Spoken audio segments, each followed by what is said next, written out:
Paano kung si Luffy ay naging Revolutionary Army kesa maging isang pirata? At paano kaya kung talagang inalagaan at sinanay ni Dragon si Luffy? Mas magiging malakas kaya si Luffy kumpara sa kasalukuyang serye? At ano ang mangyayari sa mga mayembro ng Straw Hats kung hindi naging pirata si Luffy? Abangan mamaya at ipapakita ko ang 3 Straw Hats na mamatay kapag hindi naging pirata si Luffy. Nakakatawang isipin na si Dragon ang nagpalaki kay Sabo ngunit hindi niya kailanman inalagaan si Luffy. Sa ganitong kwento si Dragon at ang kanyang asawa na hindi pa natin kilala ay nagkaroon ng anak na nagngangalang Monkey D. Luffy. Sa halip na iwan si Luffy sa East Blue, napagpasyahan ni Dragon na palakihin si Luffy bilang isa sa mga revolutionary. Sa isip ni Dragon, kung iniwan niya si Luffy kay Garp, malamang na magiging isang marine si Luffy. Sa edad na 7, nagsimula na si Luffy sa pagsasanay kasama ang mga miyembro ng Revolutionary Army. Malamang na si Hack ang nagturo kay Luffy ng hand-to-hand combat at si Terry Gilteo ang magtuturo kay Luffy kung paano mangalap ng impormasyon ng epektibo, gumawa ng mahusay na desisyon para sa layunin, at magsuri ng mga kalaban habang si Betty ang nagturo kay Luffy ng estratehiya at taktika sa pagpapatupad ng mga misyon. Mahalaga ring tandaan na sa kwentong ito, hindi nakilala ni Luffy sina Ace at Shanks, kaya wala siyang kapangyarihan ng Gomu Gomu no Mi. Dahil walang impluensya ng mga mahalagang character sa kanyang buhay, ibang landas ang tatahakin ni Luffy. Sa halip na umasa sa kapangyarihan ng Gomu Gomu no Mi, pag-aaralan niyang mabuti ang kanyang natural na kakayahan. Ang kanyang estilo sa pakikipaglaban ay magiging mas pino at disiplinado gamit ang mga natutunan niyang iba't ibang teknik mula sa Revolutionary Army. At sa kwentong ito, magiging ibang-iba ang personalidad ni Luffy dahil sa patuloy na pagkakalantad sa mga ideolohiya ng Revolutionary Army at sa bigat ng kanilang misyon ay nagbigay kay Luffy ng malalim na pakiramdam ng tungkulin at responsibilidad. Makakakita tayo ng mas seryoso at matalinong Luffy, isang taong nag-iisip bago kumilos at maingat na tinataya ang mga posibleng resulta ng kanyang mga aksyon. Ang kanyang masayahin at walang alintanang ugali ay mapapalitan ng bagong damdamin ng tungkulin at determinasyon. Lumipas ang mga taon at patuloy si Luffy sa kanyang pagsasanay sa Revolutionary Army mula umaga hanggang gabi. Puno ng matinding combat drills, strategic planning sessions at pisikal na kondisyon ang araw-araw ni Luffy. Alam ni Dragon ang potensya ng anak niya at madalas siyang pinapadala sa mahahalagang misyon kasama ang kanilang mga elite na miyembro. Maging sa paglusob sa mga kalaban, pangangalap ng mahalagang impormasyon o pagpaplano ng mga sabotahe, talagang ipanakita ni Luffy na napakalaking tulong niya sa Revolutionary Army. Pagkatapos ng mga misyon ni Luffy, sinama siya ni Dragon sa kanyang tahanan sa Goa Kingdom. At nasaksihan nila ang sunog sa Great Terminal, agad sila nagpunta at nakita nila ang kawawang Sabo na nagdurusa. Hindi nakatiis si Luffy at sinabi kay Dragon na isama si Sabo. Sumang-ayon sa kaniya si Dragon dahil nakita niya ang pagdurusa ng mga tao niya sa mata ni Sabo. At nakitahan din niya ito ng potensyal. Agad na inutusan ni Dragon si Luffy na iligtas si Sabo at siya na ang bahala sa mga kalaban na nagdulot ng gulo nato. Tinulungan ni Luffy si Sabo at isinama siya sa barko ng mga revolutionary. Pagkatapos nito, sinaglit lang ni Dragon ang mga kalaban at nagbigay muli ng kapayapaan sa Goa Kingdom. Tulad ng sa orihinal na timeline, naging malapit na parang magkapatid sina Luffy at Sabo. Nag-ensayo sila ng magkasama sa ilalim ng gabay ng Revolutionary Army. Parehong sina Sabo at Luffy ay nagsagawa ng mga misyon at gawain kasama ang mga miyembro ng Revolutionary Army kahit sa murang edad. Si Luffy at Sabo ay matagumpay na nakatapos ng ilang mahihirap na misyon. Sa edad na 17, umakyat si Luffy sa posisyon ng Chief of Staff No. 2 habang si Sabo ay naging Chief of Staff No. 3. At sa Marineford War, hindi darating si Luffy para iligtas si Ace, kaya tulad ng orihinal na timeline, si Ace at Whitebeard ay mapapatay. Makukuha ni Blackbeard ang Quake Fruit. Kalaunan, si Shanks ang magpapahinto sa digmaan. Pagkalipas ng ilang araw, nagkamisyon si Luffy, Koala at Hack na magsisiyasat tungkol sa pagpupuslit ng mga armas. Nagpasya silang suriin muna ang Coliseum. Nag-undercover si Luffy bilang isang matanda at nagpalista sa paligsahan. Sa pagkagulat ni Luffy, inihayag ni Doflamingo sa buong lungsod na ang premyo sa paligsahan ay ang Mera Mera no Mi. Sa paligsahan,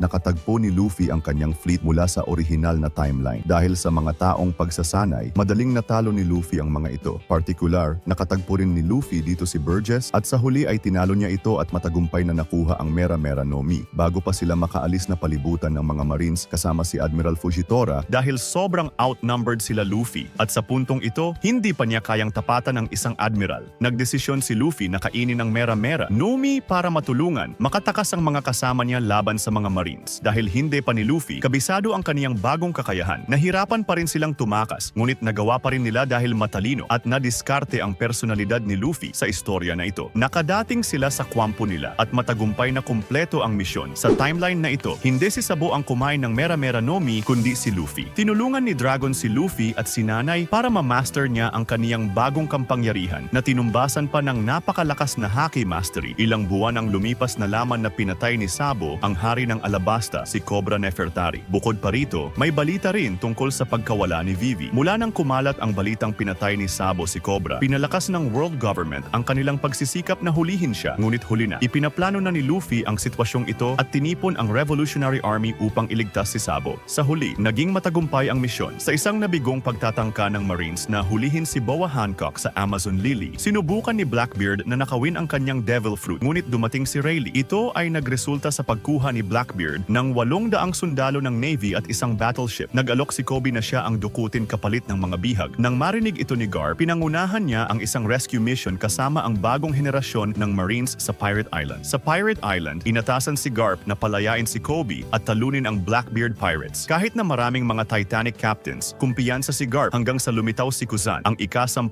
Titanic captain at dating admiral. Bilang isang dating admiral, napakalakas ni Kuzan at higit pa sa kayang labanan si Garp na tumatanda na. Agad naglaban ng dalawa at sa karamihan ng laban, mukhang mas malakas si Garp. Ngunit matapos siyang madaya ng Blackbeard Pirates at masaksak ni Shiryu, naging patas ang laban. Napagtanto ni Garp na hindi niya kayang talunin ang lahat at makatakas, kaya't nagdesisyon siyang maiwan. Ang presensya ni Kuzan sa isla ay nagdala ng malaking hamon na sana'y madali sanang nalampasan ni Garp. Matapos ang isang mabangis na labanan laban sa Blackbeard Pirates, isang pagod na si Garp ang lumikha ng pagkakataon para sa susunod na henerasyon ng Marines. Sa kabila ng pagod, nalampasan ni Garp si Kuzan at tinarget si Avalo Pizarro, ang tagapamahala ng isla. Gamit ang kanyang Galaxy Divide technique, biniyak niya ang bungo ni Hachinosu na nagbigay daan kay Kobe at sa iba pang Marines na ipakita ang kanilang kakayahan. Sama-sama nilang pinigilan ang pag-atake ni Pizarro at tumakas habang naiwan si Garp at pinagyelo ni Kuzan. Pagkatapos ng pagkatalo ni Garp, nangalap ng impormasyon ang Revolutionary Army ang tungkol sa pagsalakay ni Garp. Nang matanggap ang impormasyong ito, nagpahayag ng pagkabahala si Luffy at iminungkahi kay Dragon na iligtas si Garp at labanan ang Blackbeard Pirates. Gayunpaman, tinanggihan ni Dragon ang ideya ni Luffy at nanatiling tapat sa kanyang mga plano. At dahil nagbago ang personalidad dito ni Luffy, nakinig siya sa kaniyang ama at naghintay na lang ng tamang pagkakataon para umatake. At dahil hindi nga naging pirata si Luffy, ano nga ba ang mangyayari sa Straw at Pirates? Umpisahan natin kay Zoro. Si Zoro ay mamatay dahil wala si Luffy para iligtas siya, kaya't bibitayin siya ng mga Marines. Si Usopp at si Kaya naman ay mapapatay sa kamay ni Captain Kuro. Pero hindi basta babagsak si Usopp, mamatay siya habang buong tapang na hinaharap si Captain Kuro. Si Sanji ay maaaring makaligtas sa atake ni Don Krieg sa restaurant at magpapatuloy bilang isang magaling na cook dahil papadating doon si Mihawk, habang si Nami ay mananatiling bilanggo sa ilalim ng serbisyo ni Arlong. Si Robin naman ay malamang na mapapatay sa kamay ng world government, habang Chopper ay posibleng mabuhay at makatakas sa kamay ni Wapol. Si Brook ay mananatili lang palutang-lutang sa Thriller Bark. Si Frankie naman ay mananatili bilang isang bihasang tagagawa ng mga barko.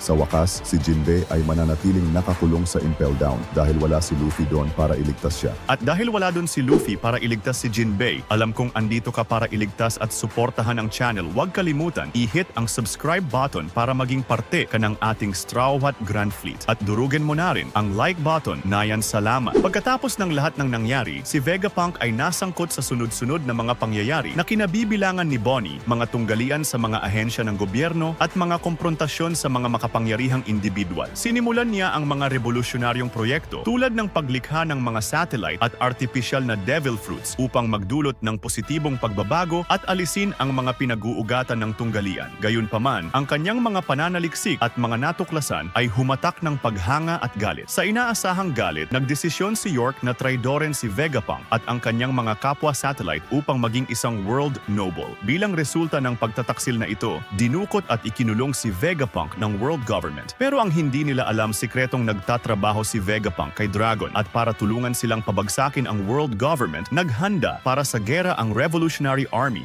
at para iligtas si Vegapunk at ang kaniyang mga invention na makakatulong sa kanila para talunin ang world government. Kahit malubhan ang nasugatan, patuloy si Vegapunk para sa mas malaking kabutihan. Bago ang kanyang huling mga sandali, dumating ang world government sa Egghead Island kasama ang isa sa elders na si Saturn at si Admiral Kizaru. Habang tumitindi ang tensyon, tinatanga ng world government na burahin lahat ng information na kuha ni Vegapunk sa world government at patayin siya. Pero bago nila gawin ito, isa napakalakas na haki ang pumigil sa kanila at halos lahat ng mga mahihinang Marines ay nawalan ng malay agad. Naramdaman nila Admiral Kizaru at Saturn kung sino ang paparating ang most wanted man kasama ang kaniyang napakalakas na anak na si Monkey D. Luffy. Pinamunuan nila nila ang buong puwersa ng Revolutionary Army at sumugod sa Egghead Island. Ngunit ano ba talaga ang gagawin ni Dragon dito? Hindi natin alam kung ano ang Devil Fruit niya, ngunit may mga teorya na ito ay ang Wind Fruit. Kung totoo ito, napakalakas ng kanyang Devil Fruit na dapat dahil siya ang most wanted man sa buong mundo. At sure ako na awakened Devil Fruit na ito na mas lalo nagdulot ng kaba at takot sa world government. Kasama pa si Luffy ang napakatinding Haki Mastery at ang kaniyang awakened Mera Mera. Numi ay hindi kayang ipagwalang bahala ng world government. Si Sabo kasama ang mga mayembro ng Revolutionary ay sumugod at nilaban ang mga Marines at CP Zio, habang si Dragon at Luffy ay hinarap si Admiral Kizaru at Saturn. Madali lang pinatumba ni Dragon si Saturn, ngunit hindi niya ito, kaya patayin dahil tila immortal ito at hindi tinatablan. Habang si Luffy ay nakikipagpalitan ng matitinding atake kay Kizaru, matindi ang laban ng digmaan at umabot ito ng isang buong araw na pansin ni Saturn na unti-unti na silang natatalo at ang mga CPO ay naubos na ng Revolutionary at si Kizaru ay nanghihina na kaya-kaya sinamon niya ang lahat ng elders para magpunta sa isla na ikinagulat ng lahat. Dahil dito nagbago ang takbo ng digmaan. Kasama pa, activate ang mga Seraphim. Unti-unti na ubos at napaantras ng world government ang Revolutionary pero desidido at hindi pa rin sila sumusuko. Tinalo ni Luffy si Kizaru at tumulong sa kaniya ama na labanan ang 5 elders. Subalit hindi talaga nila mapatay ang mga elders dahil nabubuhay muli ito na pagtanto ni Dragon na pag nagpatuloy ito unti-unti sila mauubos at matatalo. Dahil sa pagod inutusan ni Luffy na hanapin at iligtas si Vegapunk at siya na ang bahala pumigil sa mga elders. Sinabi ni Dragon na tatakas sila pagkakuha niya kay Vegapunk dahil hindi nila matatalo ang elders. Umalis agad si Luffy habang si Dragon ay nilalabanan ang 5 elders na pigilan niya lahat nato. Kaya't alang nakahadlang kay Luffy, matindi ang digmaan, unti-unti na nauubos ang puwersa ng Revolutionary Army. Pero matagumpay na nailigtas ni Luffy si Vegapunk. Inutusan ni Dragon na magsitakas na sila habang pinipigilan niya ang mga elders. Lumikas ang mga Revolutionary at agad nakinig kay Dragon. Pero sa puntong ito, hindi nakinig si Sabo at Luffy at pumunta para tulungan tumakas. Si Dragon pinabagsak nila ang mga elders para magkaroon sila ng oras tumakas habang naghihilom ang mga sugat nito. Malapit na sila makasakay sa barko pero naramdaman nila ang presensya na sobrang lakas agad. May tumagos sa katawan ni Sabo bago siya makaalis dumating ang Holy Knights. Nagulat si Luffy at si Dragon. Susugod sana si Luffy para iligtas siya pero pinigilan siya ni Dragon at sinabing wala silang magagawa sa sitwasyon na yon